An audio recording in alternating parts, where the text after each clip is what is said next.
दोस्तों, बेलगांव में एक बार फिर पुरातन, वर्तमान और भविष्य तीनों का बेहतरीन मिश्रण होने जा रहा है। बेलगांव हिंदुस्तान के इतिहास का एक अभिन्न हिस्सा है। बेलगांव से महात्मा गांधी ने न केवल भारतीय राष्ट्रीय कांग्रेस के अध्यक्ष के तौर पर एक नई पारी की शुरुआत की थी, पर देश के स्वतंत्रता आंदोलन को एक नई दशा और दिशा बेलगांव के कांग्रेस अधिवेशन ने 1924 में दिखाई थी। बेलगांव के उस अधिवेशन से सविनय अवज्ञा आंदोलन, जिस प्रकार से ब्रितानवी अंग्रेज की सरकार के खिलाफ पूरे देश में एक नए आंदोलन का संचार हुआ था, वो महात्मा गांधी ने बेलगांव की ऐतिहासिक धरती से ही किया था।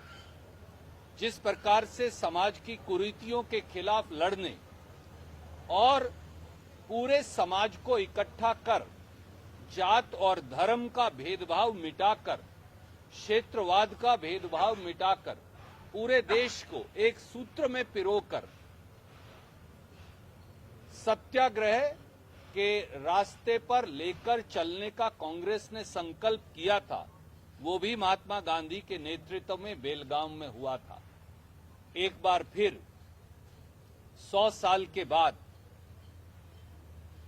दोबारा भारतीय राष्ट्रीय कांग्रेस की एक्सटेंडेड कार्य समिति की बैठक और उसके बाद एक रैली, एक बहुत बड़ी रैली का आह्वान, गांधी के पथ पर चलने का आह्वान, इस देश में फिरका प्रस्त ताकतों से लड़ने का आह्वान, एक बार फिर सत्याग्रह के उस रास्ते पर चलकर समाज को समुचित तौर से इकट्ठे करने का आह्वान भारतीय राष्ट्रीय कांग्रेस ने श्री मल्लिकार्जुन खड़गे और श्री राहुल गांधी जी के नेतृत्व में करने का निर्णय किया है।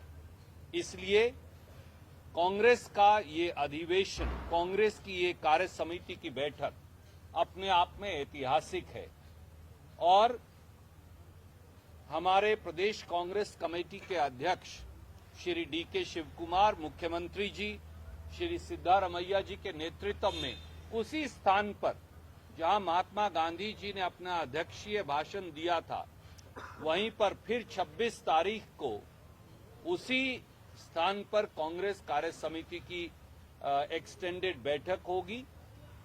अगले दिन विधानसभा में महात्मा गांधी जी की प्रतिमा का अनावरण होगा और एक बहुत बड़ी जनसभा गांधी के पथ पर पूरे कर्नाटक सहित देश को रीडेडिकेट करने के लिए और उनके दिखाए रास्ते पर चलने के लिए एक बार फिर उसका आयोजन होगा। संविधान जो है वो सर्वोपरि है। संविधान हमारे लिए एक ग्रंथ के समान है। आज भारतीय जनता पार्टी बाबा साहब अम्बेडकर का अपमान भी करती है। अमित शाह सदन के पटल पर और भाजपा पूरे देश में संविधान को, बाबा साहब अम्बेडकर को अपमानित करने की कोशिश करती है, साजिश करती है।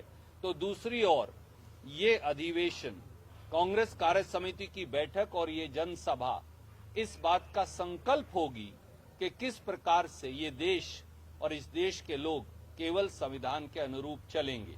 मैं अब अनुरोध करूंगा प्रदेश कांग्रेस कमेटी के अध्यक्ष डी.के. शिवकुमार जी से कि वो अपनी बात कहें। जी, सब आ रहे हैं।